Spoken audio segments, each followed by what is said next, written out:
Since 2021, Toyota's been holding one of the top spots in the list of the most expensive car companies. The history of Toyota is a history of wars, revolutions, and nationalism. The company, which is now a mainstay of the Japanese economy, has repeatedly found itself on the brink.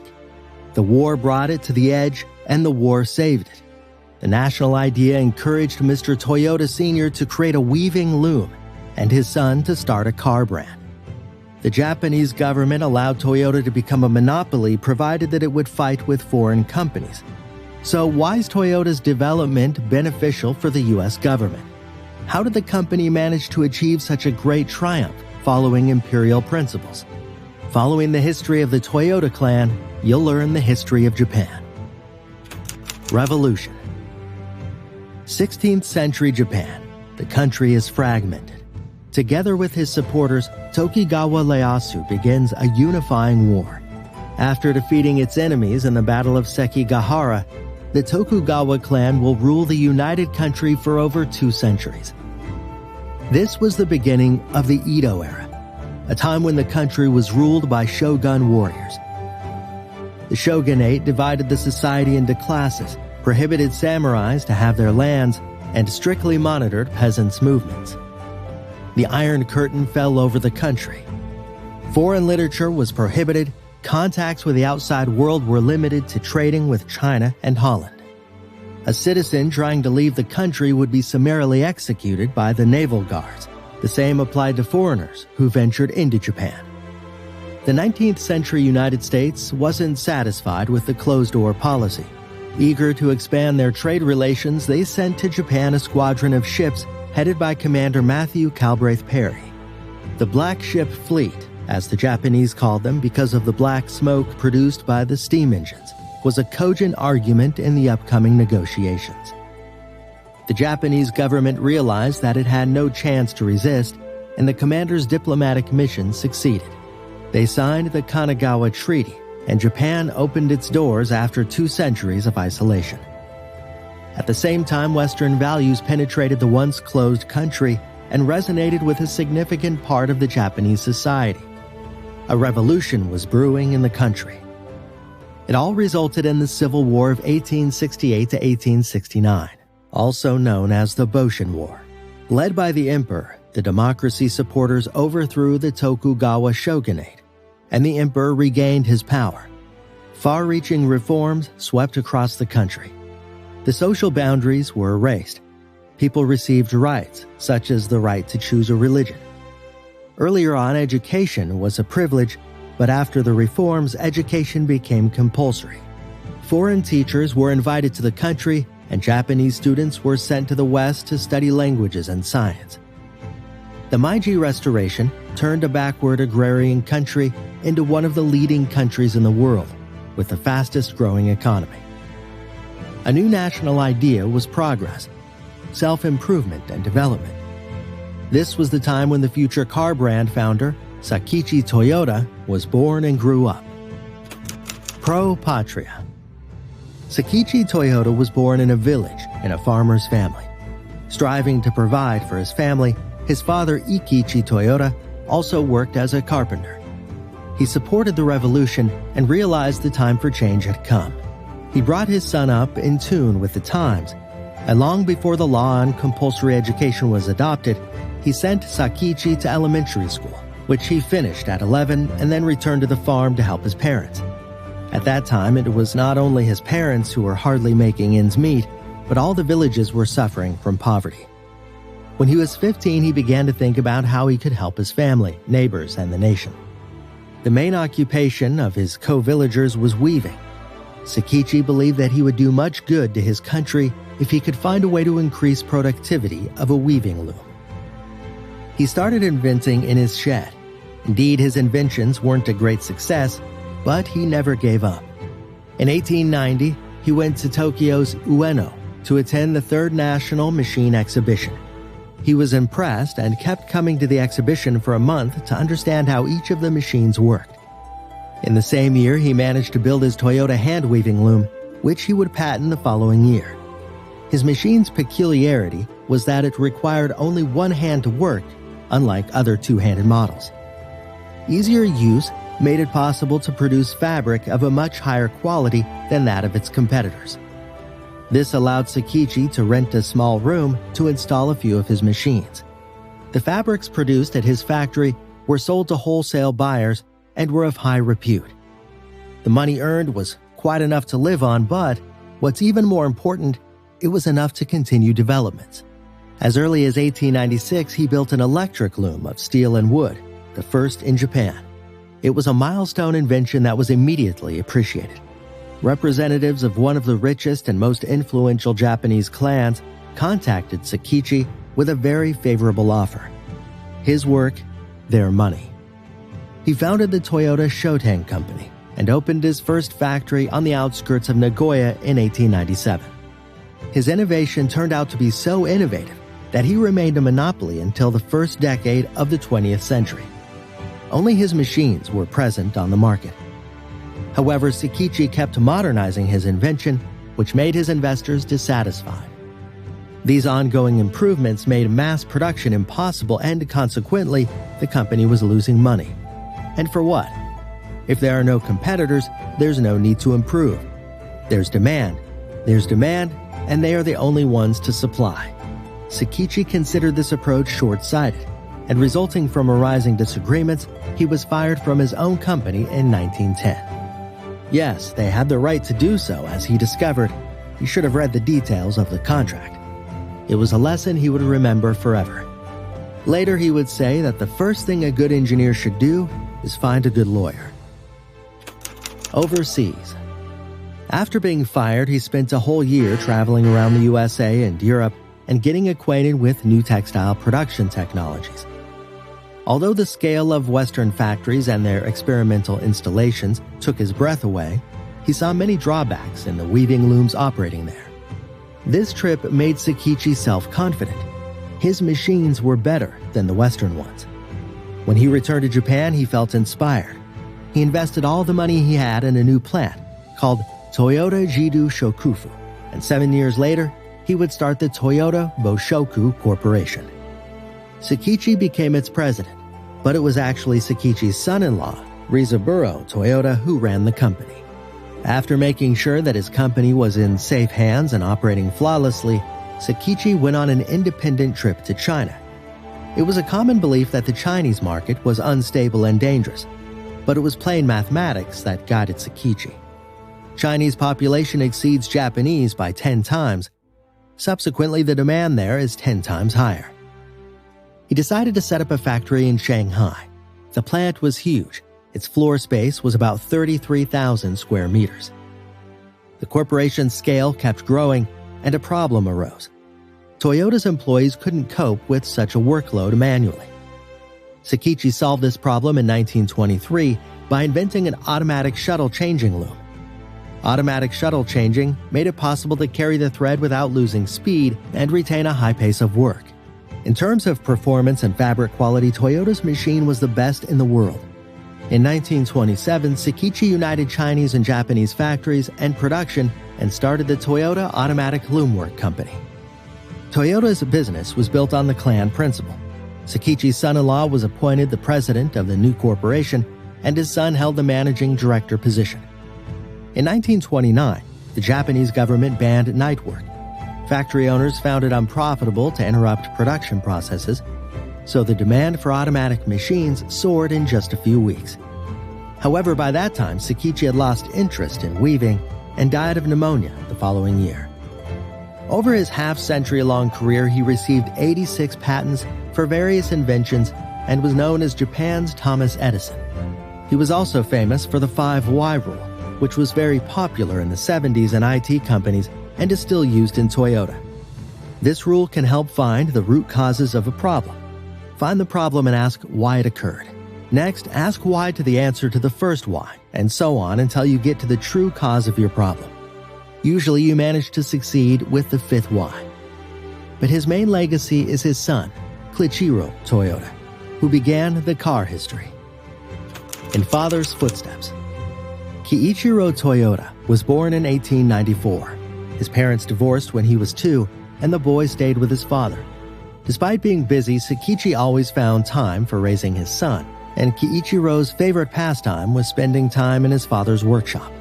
From a young age, he dreamed of being like his dad. Getting older, he joined his father's business. Unlike him, Kiichiro didn't see poverty, and the country had grown a lot over 30 years. However, being raised by his father, the boy adopted his ideals. Following his ancestors' example, he wanted to help his country. As we all know, at the beginning of the 20th century, Japan was rapidly developing. Far-reaching reforms were being carried out, industry was growing, and the railway network covered the entire country. The government decided which industry to develop and where to allocate subsidies. However, the authorities completely missed out the car industry. It was a common belief that rail and sea transport coped well with transporting goods. Truth be told, Japan had cars, such as the first Japanese mass car, Mitsubishi Model A. However, they produced only 22 cars. The situation changed in 1923. The Great Kanto earthquake claimed about 150,000 human lives. This is more than the atomic bombing of Hiroshima. Toyota and Yokohama, the two major cities, were destroyed, and the railway network along with the Toyota Bay Shore were also completely destroyed. The government realized that it couldn't quickly evacuate the victims, deliver rescuers and food, and then restore the region. To avoid this in the future, the government turned to the United States. Assembly plants such as Ford, GM, and Chrysler were established in Japan, but the production was focused on buses and trucks, not on passenger cars. All of these events took place right before Kiichiro's eyes and greatly affected him. On his business trips to the US and Europe to study weaving factories, he studied car concerns as well. Soon his father supported his interest, and in 1929, Kiichiro was again sent on a business trip to sell a patent for an automatic loom, and this time to study details of the car business. He was primarily interested in petrol-powered internal combustion engines, as well as paid special attention to studying the business of Henry Ford, whom he believed to be a brilliant professional. As for the patent, Kiichiro recalled the Oldham factory, which he once liked so much, and offered the patent to its owners, the Platt brothers. They got the right to produce and sell machines all over the world, except for in Japan, China, and the US. But the brothers' factory was in financial straits. However, Kiichiro met them halfway and allowed them to pay 100,000 pounds sterling not as a lump sum, but in installments, which turned out badly for him, or rather, resulted in numerous litigations. The problem is that the tax authority of Japan initiated legal proceedings, demanding that Kiichiro pay tax on each tranche, although the official rules said that the tax must be charged only once, after the entire amount had been transferred. As a result, he spent almost the entire amount received from selling the patent on taxes and litigations. The first car. Returning to Japan, Kiichiro was ready to start a car division, but his father died. The company passed to his brother Rizaburo. Back then, Kiichiro's sister's husband adopted the Toyota family surname, and according to Japanese laws, he was considered the entrepreneur's son. And since he was older than Kiichiro, he was the one to run the company. However, Rizaburo greatly respected and admired both his father-in-law and his brother. Therefore, when Kiichiro suggested investing all the money earned in the car industry, Rizaburo agreed, and it was the right time for it. By 1930, about 20,000 cars were produced in Japan, foreign cars. The government decided that the guest had done their job and they wanted to see a domestic manufacturer. By pulling the plug on the American concerns, they opened the market to Japanese companies. Kiichiro founded a separate division of Toyota Loom Works in 1933, and the first thing he did was to go to the United States to study together with the head of the foundry. There he thoroughly studied and disassembled cars by famous brands. There's no point in reinventing the wheel. We just need to improve the existing one. This was Toyota's guiding principle at the beginning of its path. Their first development was a 6-cylinder 3.4-liter engine copied from Chevrolet's engine in 1929. The engine power and dimensions made it possible to install it on both passenger cars and light trucks. This is how Toyota A1 passenger car, renamed as AA, and G1 truck were introduced. Toyota cars were shown at an exhibition at the Toyota Museum in the fall of 1936. The company became the first Japanese enterprise to receive a government license for mass car production. In addition to the license, it received a large government order for 3,000 trucks. The money received from the government was used to build a factory in the city of Koromo. Today, the city is called Toyota, and its economy completely depends on the car industry, similar to Detroit in the US or Wolfsburg in Germany. By this time, the Japanese government had finally forced the American concerns out, and the new plant was rapidly gaining traction. It was decided to turn the car division into an independent company. Thus, Toyota Motor was born in 1937. As you can see, the letter D was changed to T. Kiichiro was attentive to details and superstitions. To write the word Toyota, one must make 9 brush movements, and that number is believed to be unlucky. For Toyota, one needs only 8 movements, which is a lucky number. After registering the company, the new brand invited designers to create the best logo. Companies offered over 27,000 prototypes and sketches.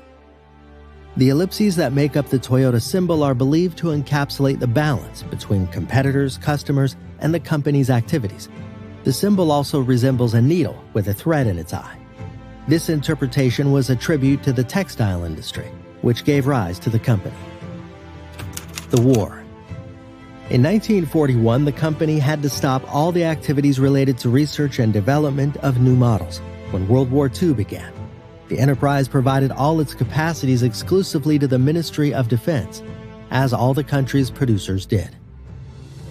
Mitsubishi was to develop Zero aircraft and Musashi ships, and Toyota focused on producing KB military trucks, Suki amphibians, and AK-10 maneuverable SUVs. In addition, spare parts for fighters were coming off their assembly lines.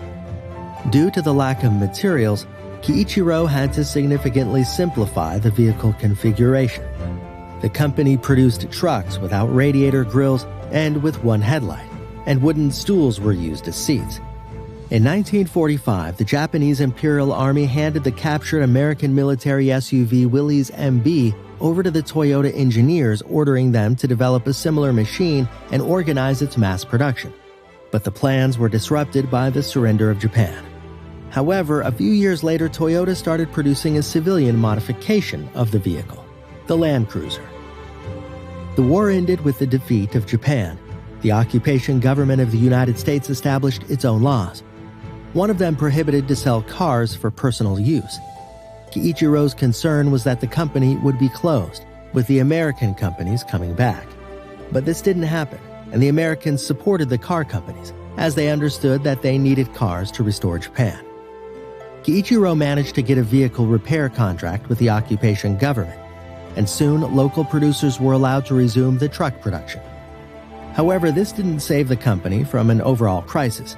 Inflation was running so rampant in the country that in 1948, Toyota's debt by 8 times exceeded its total capital.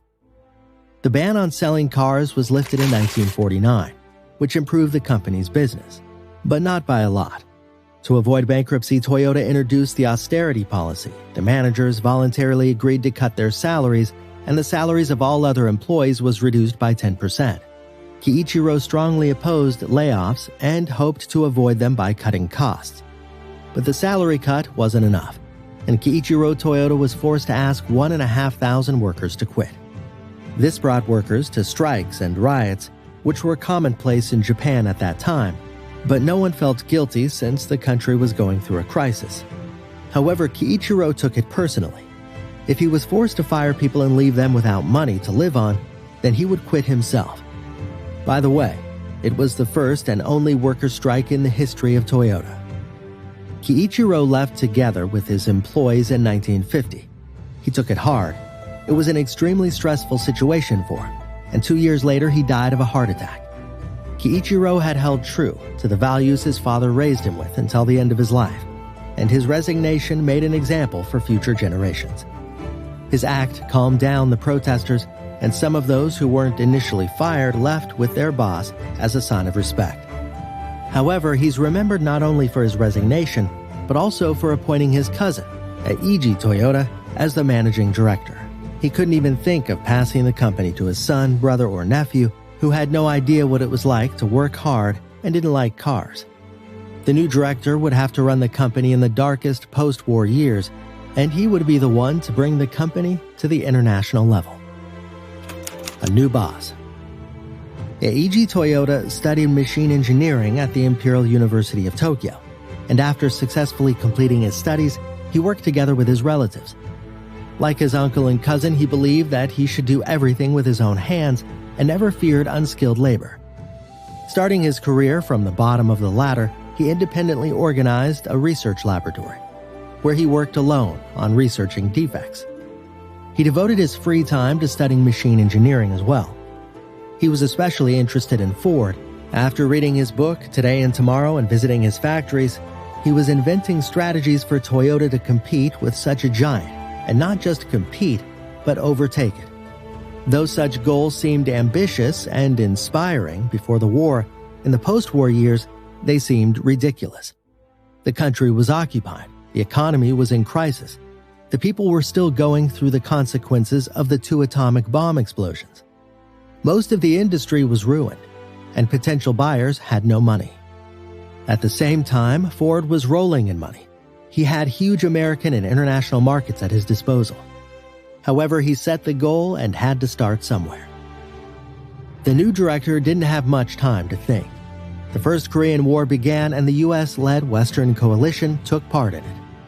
Since the U.S. armed forces used the territory of the country as their rear base, Japanese enterprise received many special orders for both product supplies and providing plenty of services. Toyota in turn got a contract for producing thousands of trucks, as well as maintaining military vehicles. The country's economy began to develop again, and the Japanese police corps decided that they needed to upgrade their fleet and invited offers for the best SUV. Mitsubishi, Nissan, and Toyota fought for the bids. Toyota introduced its Toyota Jeep BJ, based on the American Willys MB. Mitsubishi won, but Toyota was also in the spotlight. To demonstrate the car's abilities, the testers made it climb Fujiyama. The car climbed as high as 2,400 meters, which others couldn't do. The company received an order for 300 cars for various government agencies. It was the Forest Service that especially appreciated the car. Soon the company had to rename the model since it had no rights to use the word Jeep. Thus, the legendary Toyota Land Cruiser was born. Today, the SUV is sold in 170 countries all over the world, and already over 10 million cars have been sold. After the American forces withdrew from the country in 1952, a power struggle began between opposing socialist and democratic parties. It all led to the assassination of Asanuma Inajiro, the head of the socialists.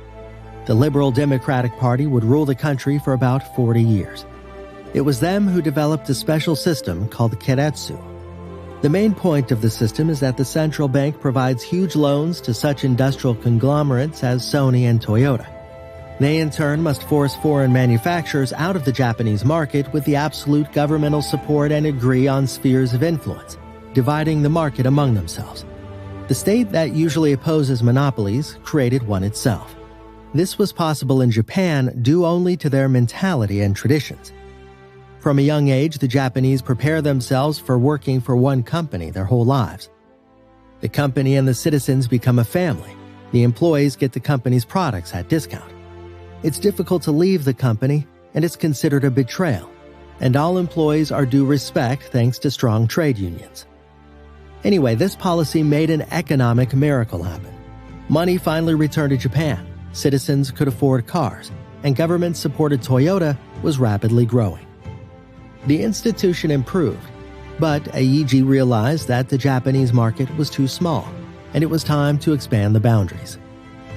Time to expand. In 1957, Toyota became the first Japanese company to dare such an adventure as opening a branch in the U.S. As a test import, they chose a modest Toyopet Crown sedan that symbolically started the history of Toyota in American Hollywood. In addition to the sedan, the company also marketed Land Cruiser PJ25, but no one was actually interested in it and only a few of them sold. In contrast, 100 Crowns were brought every year. Indeed, this number is negligible compared to the entire market volume. Toyota's product failed to impress Americans with either prestige, dynamics, or design. Moreover, the hostile attitude to the Japanese for the Second World War was still there. Eiji didn't try to break the wall with his head. He didn't rush things. He didn't want to adapt to the American market. Just think of the car fashion of that age. Car sizes were far from modest, and many liter engines under the hood were extremely powerful. At that time, typical cars were Lincoln Continental, Oldsmobile Vista Cruiser, Ford Mustang, and others. And here we see Toyota with its Crown. And in addition to the above-mentioned reasons, Volkswagen's Beetle spoiled the Japanese kids' game, being the only popular foreign subcompact car. It was more reliable and at the same time cheaper. Accordingly, the Japanese company faced obvious tasks to make their car more reliable and cheaper. So in 1965, the company brought a new version of the Crown to the United States, which was twice as powerful as the Beetle and larger than the previous Crown. The comfort issues were tackled just as thoroughly. The car features an automatic transmission and air conditioning, while the price was very attractive in comparison with American heavyweights. In the same year, 6,500 cars were sold, and more than 300,000 6 years later, thus winning the second place in the foreign cars market race after Volkswagen. But the most important thing was that the Japanese cars had proven themselves as reliable, affordable, and at the same time fairly comfortable. It was kind of a tradition in the 1970s. The US government decided to help Toyota again and passed the Clean Air Act, which limited the emissions amount. Instead of starting to develop more technologically advanced engines of smaller capacity, the US car makers decided to upgrade the existing cars. They kept making larger sizes and larger many-liter engines, but at the same time deforced them, that is, reduced their power. Moreover, these cars could hardly be called reliable. Gradually, an American car owner began to notice that his seemingly newly bought domestic car was already on the scrapyard, but the neighbor's Corolla was still very good. The Arab-Israeli War was the cherry on the cake.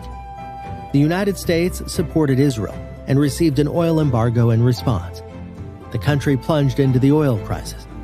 Petrol was no longer free, and multi-liter engines eating from 30 to 40 liters per 100 miles were no longer attractive. Reputation. The American car owners' requirements had changed. Now they wanted to be reliable, affordable, and fuel efficient. That's exactly what Japanese cars were like. Of course, the domestic car industry wasn't happy with this situation. Amid the crisis, the U.S. citizens were losing their jobs, and voters from Detroit and other industrial cities recalled that the Japanese once threw their cars out of the country, along with all foreign businesses.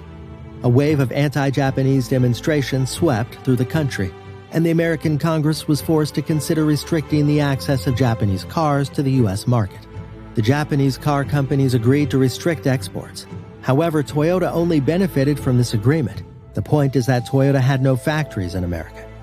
This looks illogical, since why bring cars from Japan if you can produce them locally? But let's recall their traditions. For the Japanese, it was crucially important to preserve jobs for their citizens. But now they started negotiating with GM on building joint car assembly plants. In return, they offer the Americans access to designs of subcompact engines and compact Japanese cars. In the early 1980s, they started constructing the Numi joint factory in California. And 2 years later, the company got down to building its own factory in Kentucky. And later in the 90s, it built 2 more factories, an assembly plant in Indiana and an engine and transmission producing factory in Buffalo. And while American manufacturers further sacrificed the quality, depowered old engines, and attempted to reduce cost, Toyota, on the contrary, started to develop a fundamental new front-wheel drive sedan with a great price-quality ratio: Toyota Camry V10. It had a new 2-liter engine with 120 horsepower. The car featured an electric drive, a sunroof, and a radio with an electronic display. Over a few years, 125,000 Americans chose Camry. And in '93, the millionth car was produced. In the 90s, Toyota's premium brand Lexus became popular as well. American and European car quality research experts rated these premium cars as one of the most reliable and high quality. After Lexus penetrated the market, not only American but also European carmakers saw a serious competitor in the Japanese company. In the 2000s, Toyota was rapidly conquering new horizons, capturing the markets of Canada, South America, and especially Asia, where sales growth amounted to more than 60% in 2004. Japanese cars have earned a reputation as reliable and fuel-efficient cars, which is not only thanks to the company's engineers, but its marketers as well. Effective advertising strategies were being constantly developed. Toyota had been one of the top 100 largest advertisers in the US since 1971. One of the advertising strategies was to participate in Formula One races. Dreams come true. Although Eiji Toyoda managed to make the company the largest car maker in Japan and one of the largest in the world, he still couldn't overtake Ford. He passed away in 2013. His goal would be accomplished by his relative, Kiichiro's grandson, and Sakichi's great-grandson, Akio Toyoda. Akio has been the president of the company since 2009. According to him, he managed to achieve success by strictly adhering to traditions and preserving the values his grandfather and great-grandfather fought for.